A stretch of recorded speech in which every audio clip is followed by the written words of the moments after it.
கிறிஸ்துவில் மிகவும் பிரியமானவர்களே, 3/1/2021 உங்களை சந்திப்பதில் மகிழ்ச்சி அடைகிறேன். வாருங்கள், ஒரு நிமிடம் நாம் ஜெபிப்போம். அன்பு தகப்பனே, இன்றைக்கும் என்னுடைய பாதுகாப்புக்காய் ஜெபிக்கும்படி என் தேவனுடைய சமூகத்தில் வருகிறேனப்பா. என் தேவனுடைய நன்மையும் கிருபையும் ஆசீர்வாதமும் இவருடைய வாழ்க்கையில் இருக்கும்படி ஜெபிக்கிறேன். தடைகளெல்லாம் மாற்றுங்கப்பா. எல்லா நாசமோச வேலைக்கும் விலக்கி இவர் நீர் பாதுகாத்துக் கொள்வீராக. இயேசு கிறிஸ்து சிந்தின பரிசுத்த ரத்தத்தை இவர் மீதும் ஒரு குடும்பத்தின் மீதும் செய்கிற சகல காரியத்தின் மீதும் பூசுகிறேனப்பா. ஆகவே இந்த நாள் முழுவதும் பாதுகாப்பும் நன்மையும் கிருபையும் இவருடைய வாழ்க்கையில் இருக்க போவதற்காக நன்றி. மாறாத தேவனுடைய ஆசீர்வாதம் இவருடைய வாழ்க்கையில் இருக்கட்டுமப்பா. ஆசீர்வதிங்க. இவரோட பேரை பெருமைப்படுத்துங்கப்பா. யோவான் 15:4 என்னில் நிலைத்திருங்கள், நானும் உங்களில் நிலைத்திருப்பேன் என்று சொன்னீரே அப்பா. நிலைத்திருப்பதாக உங்களுடைய வார்த்தை நீர் கொடுத்திருக்கிறீர் தகப்பனே அப்பா. இவர் உங்கள் நிலைத்திருக்கும்படி ஆசீர்வதிங்க தேவனே. இவரோடு எப்போதும் இருந்து இவரை வெற்றியாளராய் நீங்க மாற்றுங்க தகப்பனே. இரட்டிப்பான ஆசீர்வாதத்தை இந்த நாளில் இவருடைய வாழ்க்கையிலே தரும்படியாய் ஜெபிக்கிறேன்.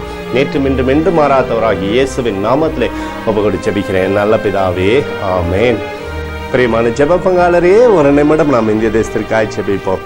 அன்பு தகப்பனே, 3/1/2021 இந்திய தேசத்திற்காக ஜெபிக்கும்படி நம்முடைய சமூகத்தில் வருகிறேன்ப்பா. இந்திய தேசத்தை நீங்கள் ஆசீர்வதிக்கும்படி ஜெபிக்கிறேன். ஆசீர்வதியும் இந்திய தேசத்தில் நன்மையான இவர்களை நீங்கள் கொடுங்கப்பா. தடைகளெல்லாம் மாற்றுங்க தகப்பனே. கொரோனா வியாதியிலிருந்து ஜனங்களை நீர் விடுதலையாக்கும் நன்மை கொடுங்க. என் தேவனுடைய தெய்வீக சுகம் தேசத்தில் உண்டாகட்டும். எங்களுக்காக அடித்து நொறுக்கப்பட்டுக்கூடிய இயேசு கிறிஸ்து ஒரு சின்ன வெளியேறப்பட்ட ரத்தத்தை மீது ஒப்பு கொடுக்குறோமப்பா.